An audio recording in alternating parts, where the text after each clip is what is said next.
لا حول ولا قوة إلا بالله العلي العظيم. الحمد لله رب العالمين بارئ الخلائق أجمعين باعث الأنبياء والمرسلين، ثم الصلاة والسلام على أشرف خلقه وخاتم أنبيائه وسيد رسله سيدنا وحبيب قلوبنا وشفيع ذنوبنا أبي القاسم محمد. اللهم صل على وعلى أهل بيته الطيبين الطاهرين المعصومين المطهرين المكرمين. السلام عليك سيدي ومولاي يا أبا عبد الله، وعلى الأرواح التي حلت بفنائك، عليك مني سلام الله أبدا ما بقيت وبقي الليل والنهار، ولا جعله الله آخر العهد مني لزيارتكم. السلام على الحسين وعلى علي بن الحسين وعلى أولاد الحسين وعلى أصحاب الحسين جميعا، ورحمة الله وبركاته.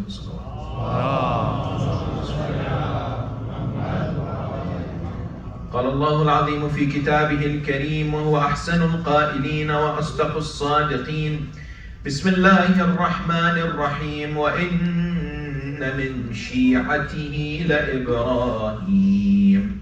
آمنا بالله صدق الله العلي العظيم. For the purification of the souls, the enlightenment of the hearts, the acceptance of the deeds, and for the hastening of the reappearance of the awaited Savior, Ajjalallahu Ta'ala Farajahu Sharif, enlighten your souls in the atmosphere with the recitation of salawat upon Muhammad wa Ali Muhammad.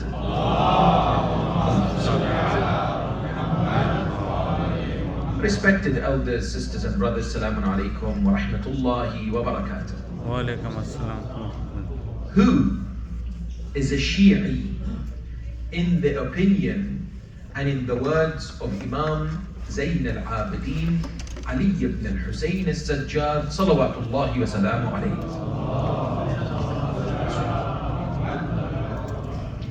Each and every one of us recognizes that the term Shia is used in the Holy Quran, and its reference to partisan or the followers. We recognize that anyone who calls themselves the Shia of the Ahl-e-Bait is a person who says that I follow after the Holy Prophet, his holy immaculate progeny. The recognition is that when we examine the world of hadith literature, you'll find a special emphasis and praise upon those who are considered Shia.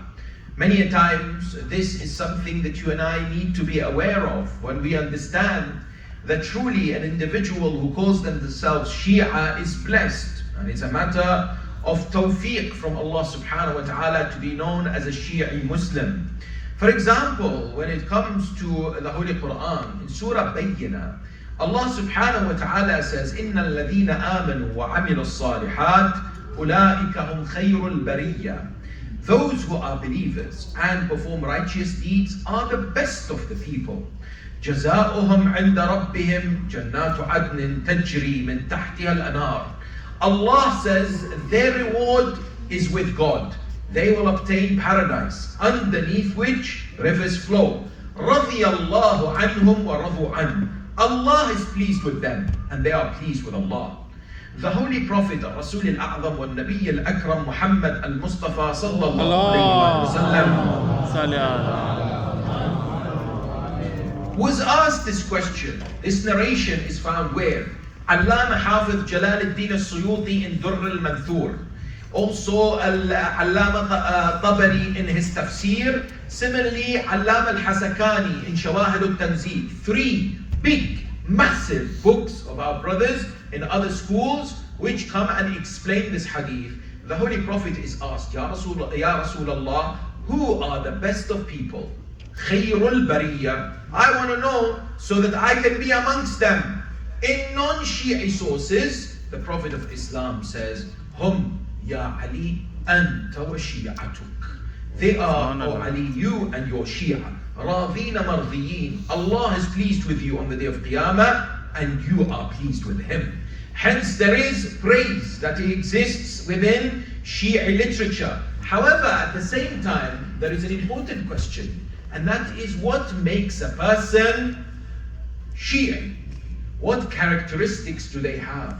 What are the signs of someone who can call themselves the follower of the Prophet and his family? Without a doubt today, there are people who claim things but lack the credentials. Nobody takes you seriously if you do not show your qualifications, if you do not show people that you deserve the label that you have. Can somebody today come and say, I'm a physician, and they haven't got any particular qualifications to show for it?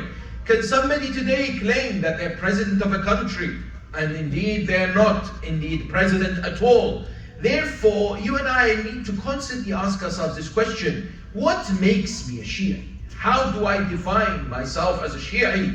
This is important. From a young age, we need to inculcate and develop the Shia identity within our children. Many a times, they are born into households, followers of Ahl-e-Bait.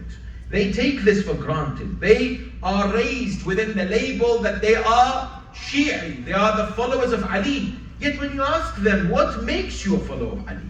How are you distinguished, for example, from others when it comes to this matter?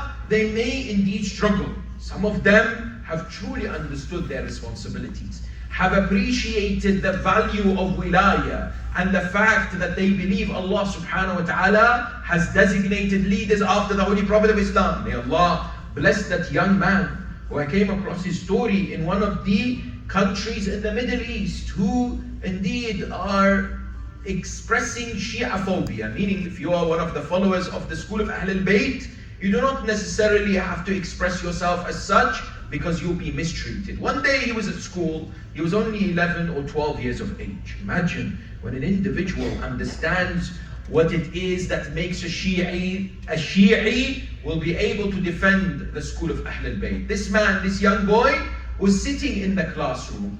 His teacher came forward and was giving a class on Islamic history. He was describing the last year of the Holy Prophet's life. He spoke about a number of pivotal events. He finally finished by talking about Hajjatul Wada, the final pilgrimage. When he concluded the class, the student stood up and said, "Sir, you forgot to mention the incident of Ghadir. This is very important." The teacher said to him, "It's insignificant because it was just a declaration of friendship. It was something that the Prophet had to do to tell people that Ali was a friend of his. It does not merit me to talk about it as a significant event in the life of the Prophet of Islam." The student sat down. He was not finished. After a few days, the teacher, which was a normal practice and it still continues today, he allows one of the students to be his representative, to stand up, and the teacher leaves and says, for the next 5-10 minutes, all the students must listen to this student. Everyone must listen and obey, and no one will challenge him. Therefore, you all continue your work. He chose this young Shi'i boy. He said, "You stand up, come at the front of the class, everyone listen to him. I'll be back in a few moments." He left, he came back a few moments later, said to the boy, "Go and sit down." The boy refused. He stood there. Teacher said, "Why are you not sitting down?" He said, "Because I'm very confused. I don't know what to do." He said, "Why are you confused? Is everything okay?" He said, "No, not okay." He said, tell the whole class, what's the problem?" He looked at him and said, "Sir, you have just demonstrated that you're better than the Prophet of Islam." He said, "How dare you? I'm not better than the Prophet." He said, "You seem to be." He said, "How?" He said, "You have a class of 25. You left the class for 5 minutes and you made sure someone looks after it and there is no chaos. You appointed someone who conducts your affairs, and you say the Prophet of Islam left entirely the religion without leaving a successor." The teacher looks at him and says, "How dare you? This is not something you should be saying. Therefore, I will now give you a letter to give to the head teacher for you to be expelled from the school. You have humiliated me in front of the students." The student said, "Very well." He took the letter, he went to the head teacher, headmaster. He knocked on the door. The head teacher said, "What's the problem?" He said, "This is what's happening." He said, "Tomorrow you come back with your wali, the person who's in charge of you, your guardian." He said to him, "Wali, therefore I will then sign your papers. He came back the next day, knocked on the door. Her teacher said, come in. He came in. He said, where's your wali? He said, outside. He said, bring him. So he brings who? His friend. The moment the head teacher looks at this, he's enraged in anger, stands up and said, are you mocking us? Are you ridiculing us? Yesterday I told you, bring your wali. Do you not understand what wali means? He said, sir, I do. Ask the teacher that expelled me, because he taught us wali means friend. Therefore I brought my friend. He said, that's nonsense. A wali is someone who has authority. Someone who is in charge. Everyone understands this. He said, clearly you don't. Because when we say, Man kuntu mawla fahada aliyun mawla on day of Ghadir, it does not mean whomsoever I am the friend of, Ali is the friend of. It means whomsoever I have authority over, Ali has the authority over. Subhanallah. Subhanallah.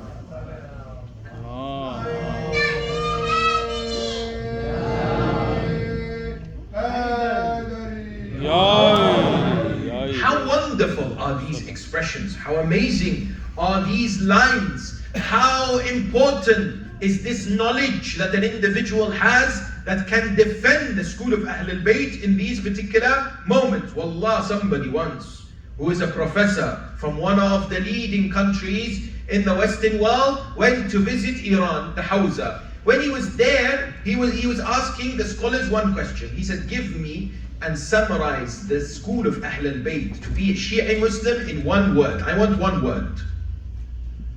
One of them stood up and said, the school of Ahl-e-Bait and Shiaism is intellectualism. It's aql. That's it. You want to know if the brain works? Come to Shia Islam. Yes. Because you recognize that it makes perfect sense, a rational conclusion, that the Prophet of Islam would never abandon the religion without appointing a successor. Hence, the recognition that emerges, and that is when you look at the world of hadith, there are so many that describe the qualities and the attributes of the Shia, something that you and I need to know and recognize and implement in our lives. Books have been written today. You'll find the book known as Sifatu Shia by Sheikh al-Saduq, translated to English. Check it out, read it, reflect on it. These are narrations from the Ahl-e-Bait alayhim salam. An example of a narration is from whom? The holy first Imam, Amir al-Mu'mineen, Ali ibn Abi Talib, salawatullahi wa salamu alayhi. He comes forward and defines the Shia as follows. He says, Shi'atuna al-mutabadhiluna fi wilayatina. Our Shia are the ones who work very hard in establishing our wilayah. Al-mutahabuna fi mawaddatina. They love each other and spread love and compassion because they love us. Al-mutazawiruna fi ahya'i amrina. They visit each other. Whilst visiting each other, they revive our affairs. In between brackets, I'm not here to describe this hadith or to analyze it, but just a reminder for all mu'mineen and mu'minat. When you go and visit anyone, when you are gathering as a family gathering, wherever you are, make sure that at least some remembrance of Ahl-e-Bait is present. Make sure that there is some discussion that gets you closer to Allah through these holy individuals. Don't have just an empty gathering where you just eat and chat and laugh and leave. Amir al-Mu'mineen says, if you want to know who is a Shi'i, every setting they're sitting is a setting of wilayah and the love of Ali Muhammad. Subhanallah, subhanallah. Everywhere they are oozing with the spreading of the fada'il of the Ahl-e-Bait alayhim as-salam. Then he continues, he says, الَّذِينَ إِنْ غَضِبُوا لَمْ يَظْلِمُوا. The Shia are the ones, when they're angry, they don't oppress people. وَإِنْ رَضَوْا لَمْ يُسْرِفُوا. And when they're happy, they're not extravagant. بَرَكَةٌ عَلَى مَنْ جَاوَرُوا. They are a source of blessing when it comes to their neighbors. سِلْمٌ لِمَنْ خَالَطُوا. They are a source of peace for whomsoever they interact with. Look at these wonderful qualities that the Ahl-e-Bait alayhim as-salam have presented. Our sixth Imam, Ja'far ibn Muhammad al-Sadiq sallallahu alayhi. He comes forward and says, do you want to know who the Shia is? He says, Ya ma'shar al-Shia, innakum qad nusibtum ilayna. Oh Shia, whether you like it or not, you are all linked to us. Imam alayhi salam that says, "Kunu lana zaynan wa la takunu alayna shayna." Be a source of pride and honor for us. Don't be a means by which people are what? Attacking us, or a source of disgrace for us. Rahimallahu abdan habbabana ila nas. May Allah's blessing be upon the individual who makes people love us because of him or her. Meaning you become a tool of love for the Ahl-e-Bait alayhum as-salam. That's why when it comes to the fourth holy Imam, the question that I would like to ask is there a definition that he has given regarding what constitutes a follower of the Ahl-e-Bait? No doubt, each and every Imam has. When it comes to the Imam himself, this is what he says. Someone came to him and said to him, "Ya ibn Rasulillah, ana min shi'atikum al-khullas." I am one of your best Shia. That was initially a problem, by the way. An individual who claims such a claim before the Imam of his time deserves to be told off. How can you say, "I am one of the best, chosen, selected, purified Shia of yours"? Imam alayhi salam does not dismiss him. He says to him, قَالَ إِذَنْ أَنْتَ كَإِبْرَاهِيمَ الْخَلِيلِ. Therefore, you're like Ibrahim. How? وَإِنَّ مِنْ شِيعَتِهِ لَإِبْرَاهِيمَ. Imam alayhi salam says, have you not read the verse in the Quran that amongst the Shia of whom? Of Lut is Ibrahim. Yes? Ibrahim is of the followers, and Lut is the followers of Ibrahim alayhi salam. Therefore he says, إِذْ جَاءَ رَبَّهُ بِقَلْبٍ سَلِيمٍ. That Ibrahim came to Allah with a heart that's tranquil, with a heart that's submissive. Qalb salim. Now the Imam alayhi salam says, إِذَا كَانَ قَلْبُكَ كَقَلْبِهِ فَأَنْتَ مِنَ الشِّيعَةِ. If your heart is like the heart of Ibrahim, then you're one of the Shia. It's very interesting that the Ahl-e-Bait alayhim salam's focus primarily regarding what constitutes an individual who claims to be their followers starts from within, starts from the state of their heart and their soul. What do we mean? When it comes to Sayyid al-Shuhada, Aba Abdullah al-Husayn salawatullahi wa salamu alayhi. And this is very interesting because all these individuals, holy people, were asked by individuals that I am one of your Shia. So here we have a person who comes to the third holy Imam. He says to him, Ana min shi'atikum. This time he doesn't say, I am one of the best. He says, I'm just one of your Shia. Ya ibn Rasulillah. So Imam says to him, Ittaqillah. Be God conscious. وَلَا تَدَّعِيَنَّ شَيْئًا يَقُولُ اللَّهُ لَكَ كَذِبْتَ. Don't claim something Allah will tell you you're a liar. Why? إِنَّ شِيعَتَنَا مَنْ سَلِمَتْ قُلُوبُهُمْ. Our Shia are identified by their hearts.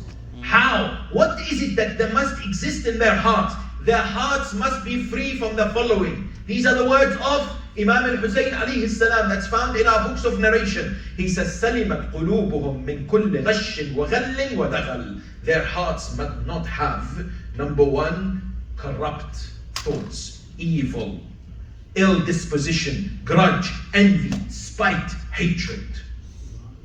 That's the heart of a Shia.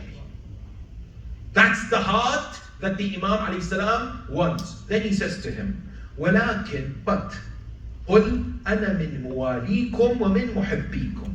Say, I am one of your followers and one of your lovers. That's okay.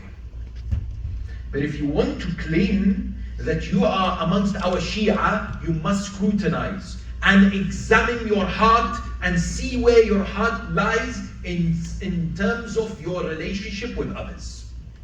What the Ahl-e-Bait alayhi salam want us to go through is a journey of the purification of the soul.